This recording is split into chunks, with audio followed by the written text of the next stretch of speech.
Hi friends, target with Sonu 4.0 में आपका welcome है। आई होप आप अच्छे होंगे। आपने पिछली वीडियो में बहुत सपोर्ट किया था। ये सेशन रहेगा एमपी टेट और सी टेट के लिए। दोनों सेम सेम क्वेश्चन आता है, तो ये दोनों के लिए इम्पोर्टेंट है। तो चलिए हम एक एक क्वेश्चन करके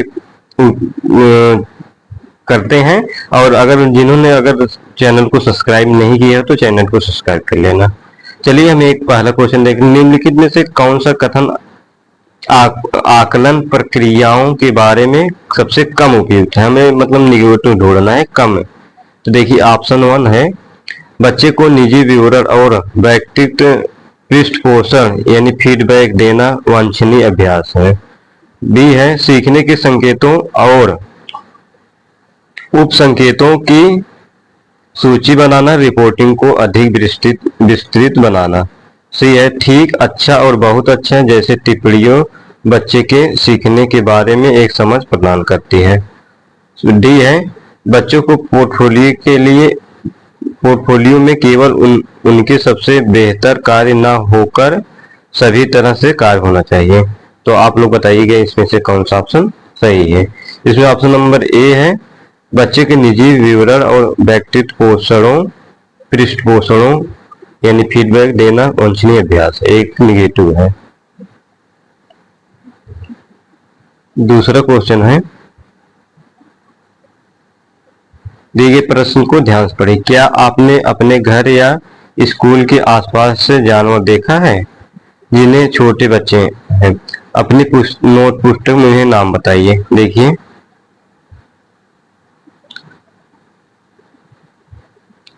इस प्रश्न के माध्यम से कौशल का आकलन होता है। वर्गीकरण एवं चर्चा। बी है, परिकल्पना एवं प्रयोग करना। सी है, न्याय के लिए सरोकार। और डी है, अवलोकन एवं रिकॉर्डिंग। तो आप लोग बताइएगा इसमें से कौन सा ऑप्शन सही है।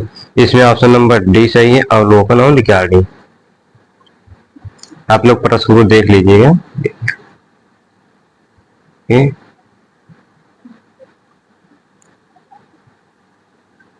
तीसरा है, पर्यावरण अध्ययन की अंतः विषयी प्रक्रिया पर्यावरणीय मुद्दे को द्वारा संबोधित करती है। विज्ञान और सामाजिक विज्ञान की विषय वस्तु और पद्धति के प्रयोग। और बी है, सामाजिक विज्ञान और पर्यावरण शिक्षण की विषय वस्तु और पद्धति के प्रयोग। और सी है, विज्ञान की विषय वस्तु और पद्धति के प्रयोग। और डी है, विज्ञान, सामाजिक विज्ञान, पर्यावरण शिक्षक के विषय वस्तु और पद्धति के प्रयोग। तो इसमें से आप लोग बताइएगा कि कौन सा ऑप्शन सही रहेगा। इसमें ऑप्शन नंबर डी सही है, विज्ञान, सामाजिक विज्ञान और पर्यावरण शिक्षण की विषय वस्तु और पद्धति का प्रयोग। इसमें कक्षा 5A के शिक्षक एक सवाल देते हैं, पेड़ों के 5 लाभ लिखिए। जबकि कक्षा 5 के भी के शिक्षक निम्न सवाल देते हैं, क्या होगा अगर धरती पर कोई पेड़ ना हो? इन सवालों की प्रकृति कैसी है? तो ऑप्शन ए है, ए बद्ध अंत वाले अपसारी और बी मुक्त अंत वाले अपसारी। और बी है, ए मुक्त अंत वाले अभिसारी और बी बद्ध अंत वाले अपसारी। और सी है, ए मुक्त अंत वाला अपसारी और बी बद्ध वाला अभिसारी। और डी है, ए बद्ध वाला अपसारी और बी मुक्त व अंत वाला अभिसारी। इसमें से आप लोग बताइएगा इसमें से कौन सा ऑप्शन सही है। इसमें ऑप्शन नंबर बी सही है, ए मुक्त अंत वाला अभिसारी और बी मुक्त अंत वाला अपसारी।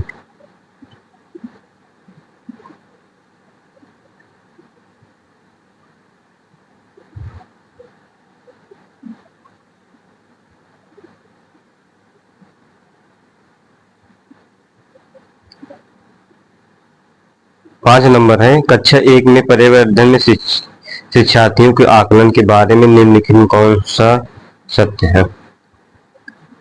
पहला है, मौखिक परीक्षाएं, क्योंकि हो सकता है कि बच्चे लिखने में सक्षम ना हो। दूसरा है, ड्राइंग, क्योंकि बच्चों में इनमें आनंद होती है। और तीसरा, शिक्षक को का अवलोकन और रिकॉर्डिंग। और चौथा है किसी को न रोके, नीति को ध्यान में रखते हुए आकलन की कोई आवश्यकता नहीं है। ए है 1, 2 और 3, और बी है केवल 4, और सी है 1 और 2, और डी है 3 और 4। तो आप लोग बताइएगा इसमें से कौन सा ऑप्शन सही। इसमें ऑप्शन नंबर ए सही है, 1, 2 और 3।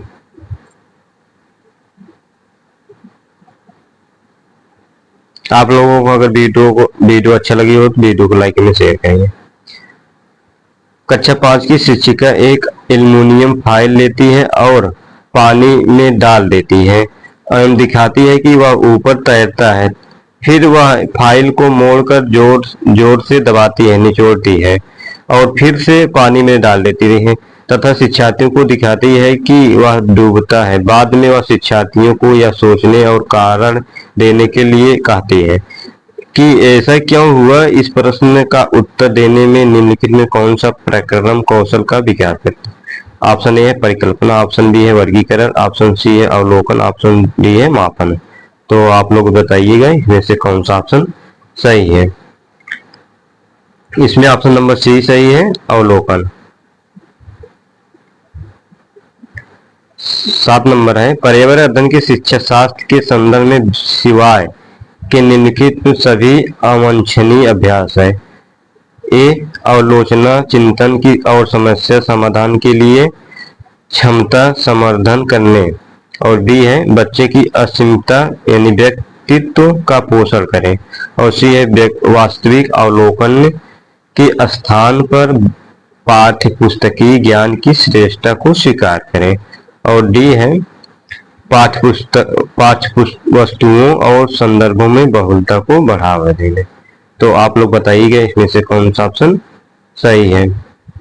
इसमें ऑप्शन नंबर सी सही है, वास्तविक अवलोकन के स्थान पर पाठ्य पुस्तक ज्ञान की श्रेष्ठता को स्वीकार करें। 8 है महेश कक्षा 4 के शिक्षक हैं। वे वृक्ष संरक्षण की अवधारणा पर शिक्षार्थियों को संवेदनशील बनाने के लिए योजना बनाते हैं। निम्नलिखित में कौन सी एक गतिविधियां इस उद्देश्य के लिए सर्वाधिक उपयुक्त है। ए है वाद विवाद प्रतियोगिता का आयोजन करना, और बी है एक पौधे को अपनाने और उसका पोषण करने के लिए प्रत्येक शिक्षार्थी को प्रेरित करना, और सी है पोस्टर प्रतियोगिता के हिस्सा लेने के लिए शिक्षार्थियों को प्रोत्साहित करना, और डी है सामूहिक चर्चा के लिए शिक्षार्थियों के समूह बनाना। तो आप लोग बताइए इसमें से कौन सा ऑप्शन सही। इसमें ऑप्शन नंबर बी सही है, एक पौधे को अपनाने और उसका पोषण करने के लिए प्रत्येक शिक्षार्थियों को प्रेरित करना।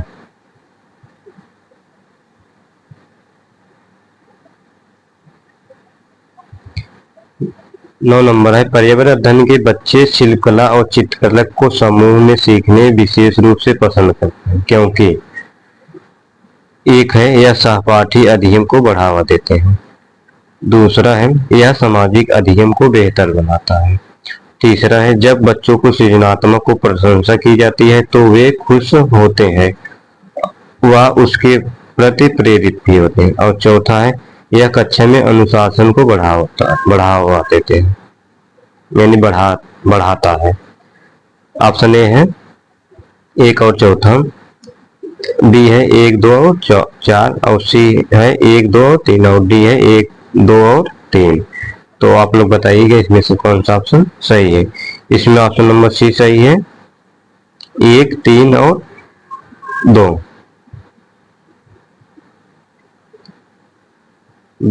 10 नंबर है प्रयोग करना आकलन का एक संकेत है। निम्नलिखित में से कौन सा एक प्रयोग करने संबंधित संकेत का आकलन करने के सबसे उपयुक्त तरीका है। ऑप्शन ए है चित्र पठन, बी है सृजनात्मक लेखन, और सी है निर्देशन प्रदर्शन, और डी है हस्तपरक गतिविधियां। तो आप लोग बताइएगा इसमें से कौन सा ऑप्शन सही है। इसमें ऑप्शन नंबर डी सही है, हस्तपरक। इसे प्रयोग करने के संबंधित संकेत का आकलन करने सबसे उपयुक्त तरीका हस्तपरक गतिविधि है। प्रयोग की गई अवधारणाओं को विकास और मूल्यांकन के लिए एक अग्रगामी प्रक्रिया है। एवं हस्तपरक गतिविधियों को छात्रों को मानसिक क्षमता बढ़ाती है और वे अपने अनुभवों को पर्यावरण के आधार पर सीखते हैं। इसलिए ऑप्शन नंबर डी सही होगा। देखिए हमने इस टाइप का कल प्रश्न करवाया था। देखिए कोई व्यक्ति 30 अगस्त 2015 को किसी एक्सप्रेस ट्रेन में अहमदाबाद से त्रिवेंद्रम जाने के लिए बैठता है। यह ट्रेन 13:30 अहमदाबाद से छूटती है और 1 सितंबर 2015 को 7:30 त्रिवेंद्रम पहुंचती है। यदि अहमदाबाद के त्रिवेंद्रम के बीच की दूरी 2268 किलोमीटर है तो इन दोनों स्टेशनों के बीच की औसत बताइए।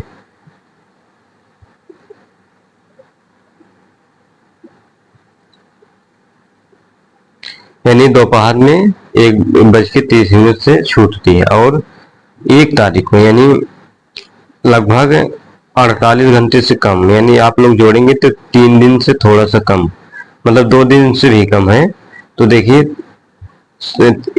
जैसे 24 घंटा हो गया। उसके बाद फिर आप जाएंगे जब उसके बाद फिर जाएंगे एक तरफ है जैसे 13 बज के, उसके बाद जाएंगे फिर 11 बजेगा, फिर 12 बजेगा, फिर सुबह होगा, फिर सुबह का 7 बजेगा। तो जब जोड़ेंगे तो 42 घंटा आपका आएगा। तो 42 घंटा आ गया और दूरी दिया है 2268 है, तो 4 बराबर होता है दूरी बटा समय। तो 2268 में जब हम 42 का भाग देंगे तो हमारा आएगा 54।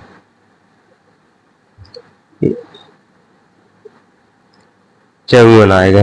फिर दिया है कि इसमें देखिए दिया है कि मीटर पर सेकंड, इसलिए हम नीचे 54 आएगा ना।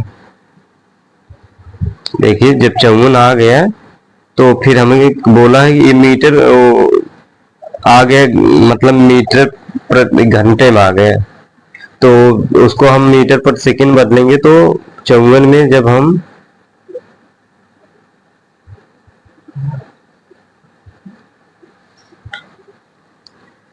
जब 18/5 का जब भाग देंगे तो हमारा ये 5 ऊपर आ जाएगा, इसमें गुणा हो जाएगा 5 और 18 3 54, 3 आ गया और 15 आ गया, 15 मीटर प्रति सेकंड आएगा। तो इसमें देखिए 15 मीटर प्रति सेकंड कहाँ सी है, देखिए सी। कल ने हम इस टाइप का प्रश्न करवाए थे, आप लोग देख लीजिए पिछले वीडियो में। 12 है, गुरप्रीत पहली बार रेलगाड़ी से नई दिल्ली से चेन्नई गया। अपनी रेल यात्रा में उसकी गाड़ी के द्वारा निम्नलिखित में किस नदी को पार करने की संभावना नहीं है? नर्मदा, गोदावरी, गंगा, कृष्णा। तो आप लोग बताइए इसमें से कौन सा ऑप्शन सही है? इसमें ऑप्शन नंबर सी सही है, गंगा।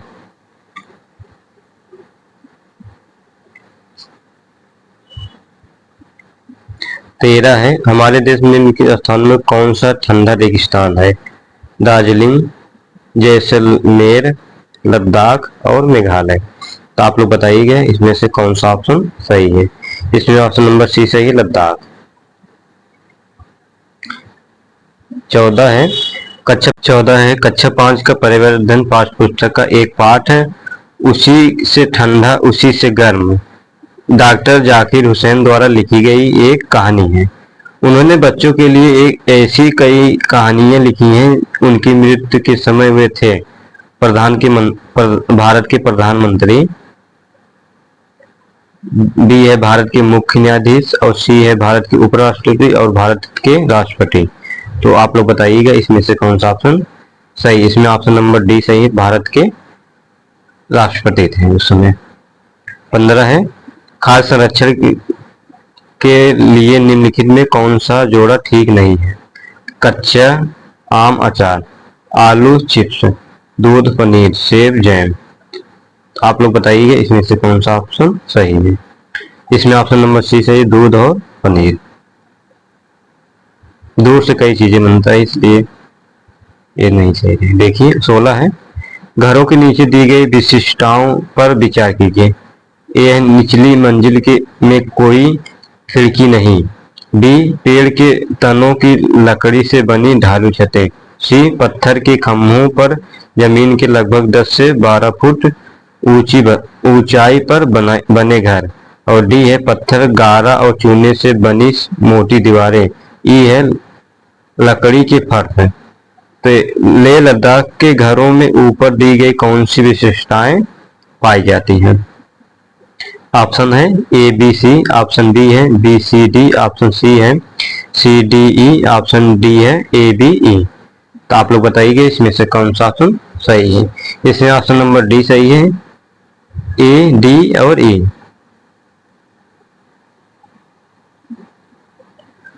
17 है, कौवा पेड़ की ऊंची डालों पर अपना घोंसला बनाता है और घोंसले को बनाने में कई प्रकार की चीजें, यहाँ तक कि लकड़ी की शाखाएं और लोहे के तार भी होते हैं। एक चालाक पक्षी भी है जो अपना घोंसला नहीं बनाता और कौवे के घोंसले में अंडा देते हैं, और बेचारा कौवा अपना अंडा के साथ इन अंडों को भी सेता है। यह पक्षी कौन सी है? शकरखोरा, कलचिड़ी, बसंत गौरी, कोयल। तो आप लोग बताइएगा इसमें से कौन सा ऑप्शन सही है। इसमें ऑप्शन नंबर डी सही है, कोयल। ये अपना घोंसला नहीं बनाती है, दूसरे के घोंसले में सेम टू सेम रहता है अंडा ना, इसी वजह से वो पहचान भी नहीं पाता। जब उनका बच्चा अंडे से निकलता है तो थोड़ा उड़ने लायक हो जाते हैं, तो वो अपना उड़ा ले जाती है अपने साथ। 18 है, निम्नलिखित में कौन से बीज नहीं है? सौंफ, गेहूं, काली मिर्च, साबूदाना। ये तो आसान है, कौन सा बीज नहीं है? तो डी है साबूदाना। 19 है, रोहना अपने परिवार के साथ केरल जाती है। वहां उसे ऊंचे वृक्ष दिखाई पड़ते हैं जो उसके गृह नगर शिमला के ऊंचे वृक्षों से भिन्न है। उसने केरल में कौन से वृक्ष देखे होंगे? चीड़, नारियल, सेब, लीची। तो आप लोग बताइएगा कौन सा ऑप्शन सही। इसमें ऑप्शन नंबर डी सही है, नारियल। 20 है, बच्चों के द्वारा सब्जी बाजार के इकट्ठी की गई निम्न सामग्री में से उन्हें पहचानिए जिन्हें भीतर बीज हुए। आलू, टमाटर, नाशपाती, चीकू, भिंडी, के करेला, प्याज, खीरा। तो नाशपाती और चीकू, टमाटर, नाशपाती और चीकू, और टमाटर, नाशपाती, चीकू, भिंडी, खीरा। और डी है टमाटर, नाशपाती, चीकू, भिंडी, के करेला और खीरा। तो ऑप्शन डी सही होगा। 21 है, निम्नलिखित में से किसकी सुनने की शक्ति इतनी तीक्ष्ण होती है कि वह वायु से पत्तों के हिलने की ध्वनि को और घास की किसी जानवर से चलने की ध्वनि को अंदर कर पाता है? बाघ है, गिद्ध है, रेशम के कीड़े हैं, कुत्ता है। तो आप लोग बताइएगा इसमें से कौन सा ऑप्शन सही है। इसमें ऑप्शन नंबर ए सही है, बाघ। 22, तमिलनाडु के निकटवर्ती समीपवर्ती यानी राज्य हैं केरल, कर्नाटक और आंध्र प्रदेश। केरल, गुजरात और कर्नाटक। सी, आंध्र प्रदेश, गोवा और कर्नाटक। डी, गोवा, कर्नाटक और केरल। तो आप लोग बताइएगा इसमें से कौन सा ऑप्शन सही है। इसमें ऑप्शन नंबर ए सही है, केरल, कर्नाटक और आंध्र प्रदेश। 23 है, वर्ली एक पारंपरिक कला का प्रकार है। वर्ली नामक स्थान किस राज्य में है? महाराष्ट्र, उड़ीसा, राजस्थान, बिहार। आप लोग बताइए इसमें से कौन सा ऑप्शन सही है। इसमें ऑप्शन नंबर ए सही है, महाराष्ट्र। ये कई बार प्रश्न पूछा गया 23 वाला, तो आप लोग इसको ध्यान से पढ़िएगा। 24 है, सीढ़ीवार कुएं और बावली यानी बावड़ी से संबंधित निम्न कुछ कथन दिए गए हैं, उसमें कथन को आप लोग चूज करिए। देखिए, वे जल भंडारण और संरक्षण की पारस्परिक व्यवस्था है। बी है, समुदाय स्रोत के रूप में उसका उनका प्रयोग होता है। और सी है उनका निर्माण मुख्यतः वर्षा रहित राज्यों में होता है। और डी है उनमें केवल संदूषित जल होता है। तो आप लोग बताइएगा इसमें से कौन सा ऑप्शन सही है। इसमें ऑप्शन नंबर बी सही है, 1, 2 और 3। 25 है कर्णम मल्लेश्वरी के विषय में नीचे दिए कथनों को विचार कीजिए। वह अंतर्राष्ट्रीय ख्याति प्रदान भारोत्तोलक यानी वेट लिफ्टर है। वह कर्नाटक की है। और तीसरा है उसने अपने नाम बहुत से रिकॉर्ड बनाए। वह 130 ग्राम तक का भार उठा सकती है। और जब वह 12 साल की थी तो तभी से वह भार उठाने का अभ्यास करने लगी। ए है 1, 2, 3, बी है 1, 2, 4 और केवल 1 और डी है 1 और 4। तो आप लोग बताइएगा इसमें से कौन सा ऑप्शन सही। इसमें ऑप्शन नंबर बी सही है, 1, 2 और 4। 26 है निम्नलिखित में जल का कौन सा कार्य पौधे के लिए नहीं है। भोजन भंडारण और संचित, ह्यूमस उपलब्ध कराना, पौधे को सहारा देना, जल तथा खनिज अवशोषण कराना। तो आप लोग बताइए इसमें से कौन सा ऑप्शन सही है। इसमें ऑप्शन नंबर बी सही है, ह्यूमस उपलब्ध कराना, मतलब नहीं पूछा है। बगुला भैंस पर बैठता है क्योंकि बगुला तथा भैंस में सहजीवी संबंध होता है। बगुला मनोरंजन के लिए भैंस पर बैठता है। भैंस बगुला एक स्थान से दूसरे स्थान जाने के लिए मदद करता है। और डी है बगुला भैंस को डराता है। तो आप लोग बताइएगा इसमें से कौन सा ऑप्शन सही। इसमें ऑप्शन नंबर ए सही है, बगुला और भैंस का सहजीवी का संबंध होता है। जो इसमें कीड़े होते हैं भैंस के ऊपर, उसको खाने के लिए लोग बैठते हैं। 28 है रेणु की दादी उसे एक सूखा कुआं दिखाती हुए बताती हैं। 15-20 वर्ष पहले कुएं में पानी था, लेकिन अब यह पूर्णतः सूख गया है। कुएं में पानी सूखने का क्या कारण हो सकता है। एक है पेड़ों कुएं उनके पास आसपास असल मिट्टी को अब सीमेंट से ढक दिया गया है। दूसरा है आसपास इलाके में बहुत सारे बोरिंग पंप लगा दिए। और तीसरा है प्रत्येक व्यक्ति के घर में अब नल होने के कारण कोई भी कुओं का प्रयोग नहीं करता। तो ऑप्शन है 1 और 2, ऑप्शन बी है केवल 3, ऑप्शन सी है केवल 1, ऑप्शन डी है केवल 2। तो आप लोग बताइएगा इसमें से कौन सा ऑप्शन सही है। इस टाइप हम प्रश्न पार्ट 1 में कराए हैं, आप लोग देख लीजिएगा वहां जाके, या देखे होंगे तो आप लोगों को एक क्वेश्चन बहुत सरल लगा होगा। इसमें ऑप्शन नंबर ए सही, 1 और 2। 29 है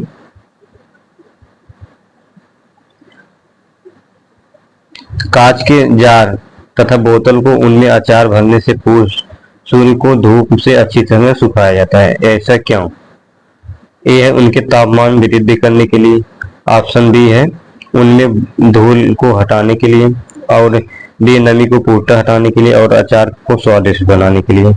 तो आप लोग बताइए इसमें से कौन सा ऑप्शन सही। इसमें ऑप्शन नंबर सी सही है, नमी को पूर्णतः हटाने के लिए। अगर नमी रहेगा तो अचार खराब हो जाता है, इसीलिए सब उसको सुखवाते हैं। प्राथमिक कक्षाओं में शिक्षार्थियों के पास अनेक प्रकरणों में अनेक वैकल्पिक आधारों में जैसे सजीव, निर्जीव, जल चक्र, पौधे आदि, इन वैकल्पिक आधारों स्रोत हो सकता है। परिवार एवं समुदाय, दूसरा है पाठ्य पुस्तक एवं अन्य पुस्तकें, शिक्षक, चौथा कहानी और कविताएं।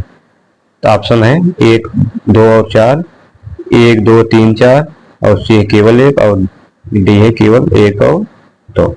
तो आप लोग बताइए इसमें से कौन सा ऑप्शन सही। इसमें ऑप्शन नंबर डी सही है, 4, 1, 2, 3 और 4। तो अगर आप लोगों को वीडियो अच्छी लगी हो तो वीडियो को लाइक कमेंट शेयर करें, और अपने दोस्तों के पास जरूर शेयर करिएगा। तो जय हिंद, जय भारत।